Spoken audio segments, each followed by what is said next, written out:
Is there a contradiction between high-quality development and government leverage? From an international comparison, the level of China's macro-leverage ratio is indeed not low. According to the statistics of the National Finance and Development Laboratory, it was 263.8% in 2021, plus to the average level of developed countries. Why is China's macro-leverage level higher than that of developing countries? The reason is that the Chinese economy had a long period of delay before 1978, leading to the current aging before getting rich situation.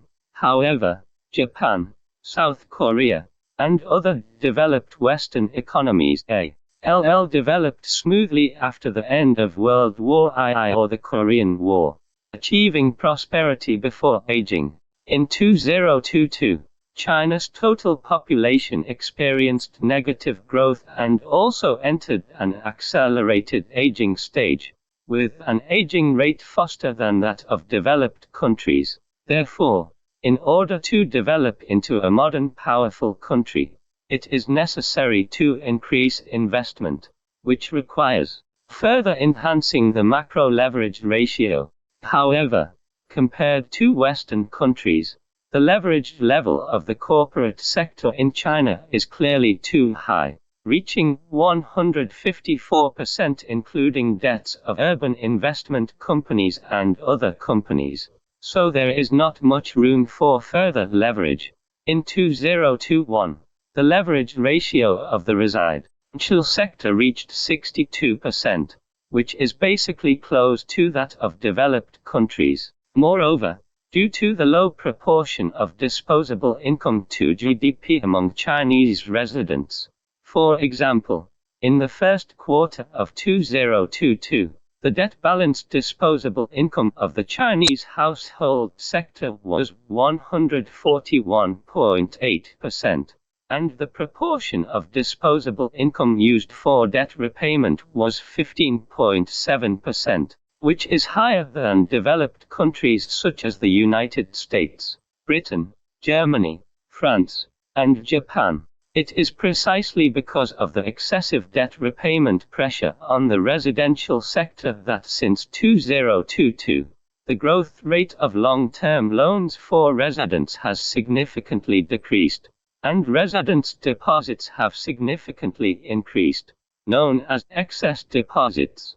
In 2022, there has been an increase of nearly 8 trillion yuan, which can actually be seen as a contraction of the residential sector. Similarly, the investment of private enterprises in China has shown extremely low growth in recent years, which also means that the private enterprise sector is shrinking its balance sheet. According to McKinsey's estimation, China's total social net assets have skyrocketed from approximately $7 trillion in 2000 to $120 trillion in 2020, more than 17 times the total amount of 20 years ago.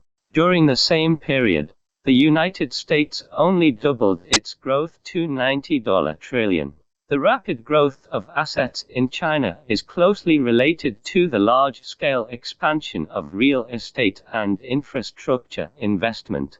In the future, with the possibility of downsizing in the corporate and residential sectors, China may face the pressure of shrinking assets.